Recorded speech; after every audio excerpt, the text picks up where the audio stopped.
Welcome back to ESPR Boxing's YouTube channel. Delighted to be joined by Danny. We are reacting to some not really boxing news. It's the news that Gervonta Davis will not receive jail time after pleading guilty to traffic offences dating back to November 2020.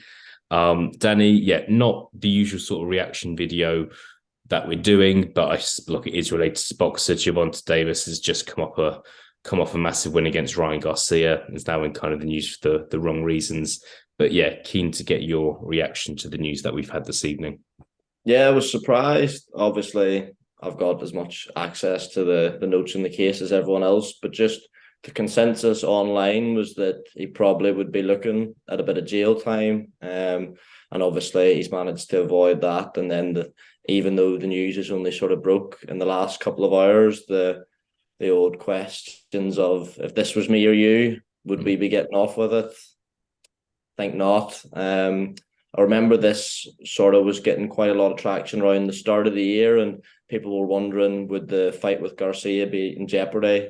Date came out that it would be after the case, and I don't know. It leaves a bit of a sort of moral question, like because as I understand it, there was a hope in his team that he would avoid jail time until one of the victims like specifically requested that he do jail time. So like obviously from our perspective it's Gervonta Davis, potentially the biggest star in the sport, but then you remember there is someone who's suffered quite bad of this, like a pregnant woman, if I understand it right. So I don't know. I was surprised mainly purely based off the speculation I'd seen that he probably would be doing jail time, and as I say, the reaction is sort of what you can imagine. Yeah, absolutely. I feel quite old saying this, but it's not the sort of thing you're seeing. Obviously, the typical kind of memes and gifs on social media, and it's not a great look for our sport when one of the big stars is in this position, and it doesn't make it better when people are kind of making jokes about it. I feel like a bit like a head teacher here, but it's a serious matter. But yeah, I definitely don't want to sound like a head teacher. So we'll move on. Going back, do have to go back to boxing. This is kind of mostly what we talk about. We're kind of a bit out of our depth here, talking about legal offences and who should have got what. But 90 days of home detention. So similar position to the position that Andrew Tate's in. But it's from what I understand, I can put Andrew Tate in the title maybe. That's 200 hours of community service. It's beginning of May now. It's May the 5th. Where do you think this leaves him in terms of return to the ring? As we know, he fought only two weeks ago against Ryan Garcia. But he's now in home detention until kind of early August. So in terms of him kind of doing a training camp, going out for sparring, just when do you think is the earliest time we can see Gervonta Davis back in the ring? See, I think like realistically, how soon were we expecting to see Gervonta Davis fighting anyway? He's not been the most active. PBC fighters seldom are. I think he'll be back, towards the end of this year. You're looking probably November, December time, which isn't too far off what I imagine would be the case regardless. I think if he was jailed, even be it, sentenced to 6 months out in three, obviously you're a lot more limited in the shape you can keep yourself in. Yeah. Like he'll be under, home detention, but his whole team will be coming in drips and drabs, I'm sure, to make sure he stays ticking over. So in terms of that aspect, like, again, we're here to talk about boxing, so I'll speak about it from that perspective. If you're in the Gervonta Davis business, you're thinking happy days, not too much of a pushback to the career, especially building off maybe not a career best win in terms of the fighter he's up against, but in terms of profile of the fight, I think it's without a doubt, and you want to keep that momentum going as much as possible, I suppose.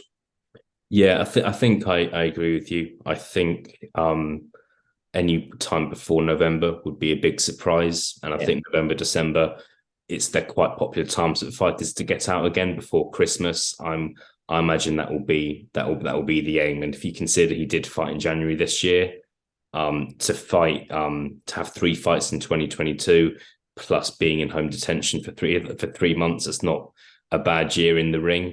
Um, Fine, not going to go on for too much longer, Danny, but I do have to ask you. Dust has kind of settled a bit after the Garcia fight. It was a couple of weeks ago. Boxing fans being boxing fans, but talking about what happens next. First question is, what weight division do you think Gervonta Davis's next fight will be in? Do you think it will be actually at lightweight rather than a catch weight? Do you think it'll be at super lightweight? What weight do you think he's looking at? It would be a bit of a piss take if it was a super lightweight after he's dragged Garcia down to that catch weight. You would think it's bound to be at lightweight, surely. Frank Martin's the name I've seen sort of speculated upon most. I think that would be is Davis has still got the WBA regular, so it would technically be a mandatory of that. I think another fight that's came up a lot is an Isaac Cruz rematch, which again would be a lightweight fight. So I'd imagine that that's where you'll see him. I think that would make sense given like for him to stick at lightweight and not be jumping up and down the weights too much, is that's where the future big fights are for him. You know, your Shakur Stevenson. I suppose Devin Haney looks like he could potentially move up to 140, but I would imagine he'll be sort of solidifying himself at lightweight moving forward. But mate, the weight's been a sort of recurring theme for his career, so fuck knows, he could fight at welterweight for all we know. Exactly. Could do what possibly Devin Haney's capable of, but yeah, we won't go down that route. I think Frank Martin, good fight. Isaac Cruz, good fight, and I think realistically that's what we're going to get. I don't think it's going to be the winner of Haney Lomachenko in this next fight. I don't think it's going to be Shakur Stevenson. So, and I that's fair enough. We don't live in a world where fighters fight, elite fighters fight after fight after fight after fight. So I think as long as it's someone who we've never heard of, someone who's kind of really kind of not ranked at all, I think that's acceptable. So yeah, would happily take either of those. Would be interested to see the Isaac Cruz rematch, actually, considering it was a fairly close fight according to the scorecards, as Gervonta Davis, for a change, wasn't able to get the stoppage. All right, Daniel, we'll leave it there. Interested to see if there's any more news about Gervonta Davis. Hopefully the next time he's in the headlines, it is to do with boxing. It is positive. But yeah, that's the kind of the headline. Gervonta Davis will not receive jail time. He instead will have a home detention sentence as well as community service. And as we've said, we expect him to be back out in the ring November, December time. Danny, thank you for joining me. I'll speak to you again soon. No problem, mate. Cheers.